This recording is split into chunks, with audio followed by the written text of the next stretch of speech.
Right, on round 2, I'm working with parchment, same colourway as the original, and we're going to start by joining the yarn into the corner stitches. Okay, so we ought to have marked these corner stitches. It's the same as before. We are going to work into the centre stitch of any of the 3 double crochet groups at the corner. Okay, pull up a loop as usual. And this time we're going to work 2 chain here because this is going to count as our first stitch, which is a half treble. So I've just put the end of the yarn over the working yarn and I'm going to create 2 chain. That's going to count as our first half treble. And then I'm going to make 1 treble and 1 half treble. And that's what our corners look like. Okay, half trebles, trebles, half trebles. Right, I'm going to go along 10 stitches now before we join that picot, so just 10 double crochet. Okay, so that's my 10 double crochet there, and I'm now ready to join the picot. Okay, and all we're going to do is just literally go straight through the centre of that picot. So I'll just sort of separate out the chains a little so I can see where the centre point is.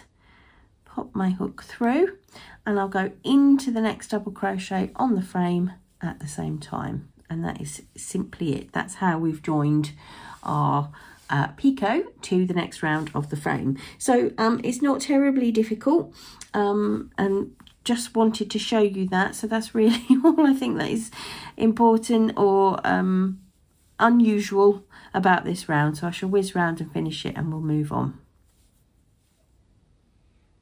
Okay, I've got to the end now and you can see we've now got the 4 picots joined as well.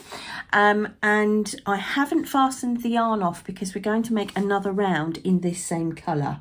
So we'll carry on and make the next round. I'll just show you the beginning of that. But what is important to note here is we are changing yarn, we're changing hook sizes. So as always, please keep an eye on hook changes. So we're going up a hook size to the 4.5 here. So we'll move on to round 3 with our 4.5mm hook.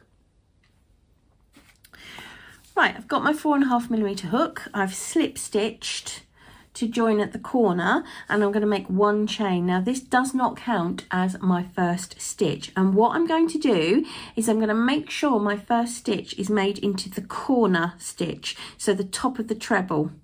Right, so my first double crochet goes in there. Now you can mark each of those corner stitches if you like, but if you place things properly you should be okay, but it is worth marking them to make sure. You need to make sure you hit the corner stitches with a double crochet each time, because on this round you're going to be making alternate double crochet and chains. So I've made my first double crochet, I'm going to make a chain and skip the next stitch and double crochet in the next stitch, and that's all we're doing all the way around.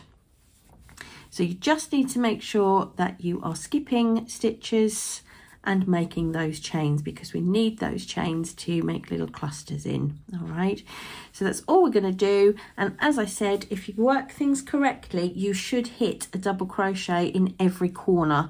So mark those stitches up, make sure you get the corner stitches correct, and make sure you're hitting double crochets in those corners, and then that is all you need to worry about for this round. So alternate double crochet and chains, and I will see you at the end.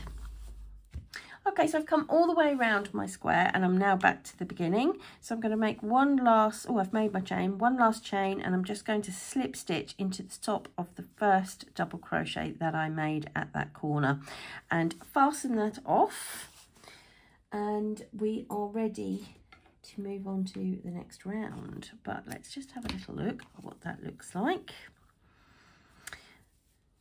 It's a little bit curled, do not worry, that's all going to block out beautifully, but everything is attached, everything's looking pretty, and this is a really beautiful border actually. Let's just have another quick look at it, and you can see how flat it sits when you block it. It's absolutely fine. So we've just made the parchment colour here, which is sort of creating the upward triangle looking stitches, and those are going to be accentuated when we make the next round. all right, with the next little clusters in. Okay, so that's what's happened there, and let's move on and see what we do next.